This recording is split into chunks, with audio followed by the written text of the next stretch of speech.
இப்போ வந்து மொச்சக்கொட்டை கூட்டுங்க. 1 கப் அளவு மொச்சக்கொட்டை எடுத்துட்டேங்க. சுடு தண்ணி கொஞ்சமாக காய வச்சுருக்கிறேங்க. அதில் வந்து சேர்த்துக்கிறேங்க மொச்சக்கொட்டை.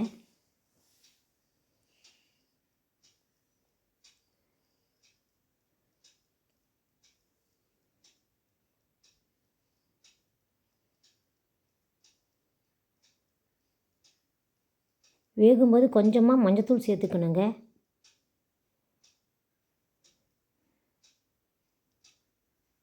கொஞ்சமாக மஞ்சத்தூள் சேர்த்துக்கணுங்க.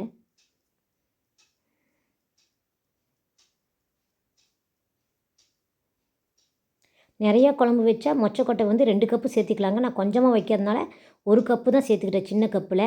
வெந்துருச்சான்னு பார்த்துட்டு கத்திரிக்காய், கருவேப்பிலை, தக்காளியெல்லாம் சேர்த்துக்கணுங்க. இப்போ வந்து தக்காளி சேர்த்துக்கிறேங்க.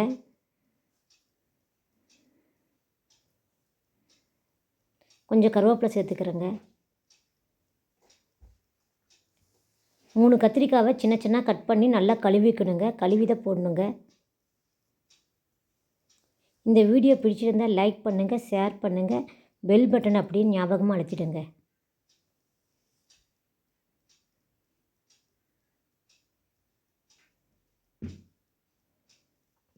நல்லா கிளறி விடணுங்க.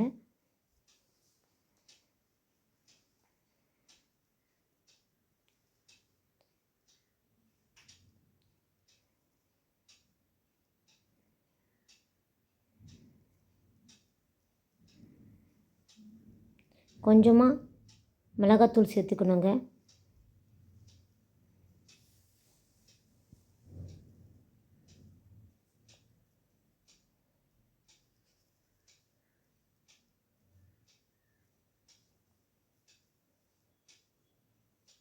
உப்பு தேவையான அளவு சேர்த்திக்கலாங்க.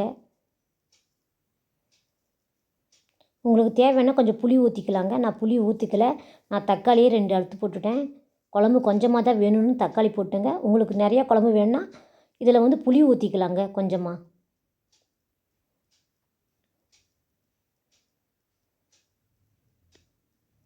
கொத்தமல்லி தூள் 1 கரண்டி போட்டுக்கிறேங்க.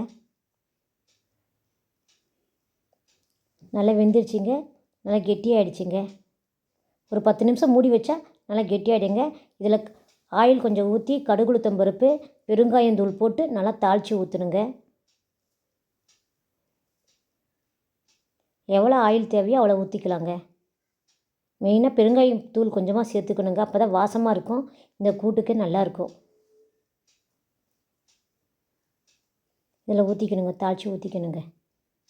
நான் செஞ்ச மாதிரி நீங்களும் செய்யுங்க. சாப்பிட்றதுக்கு நல்லா இருக்குங்க. நீங்கள் செஞ்சு பார்த்துட்டு நீங்களே கமெண்ட் போடுங்க. ரெடி ஆகிடுச்சிங்க.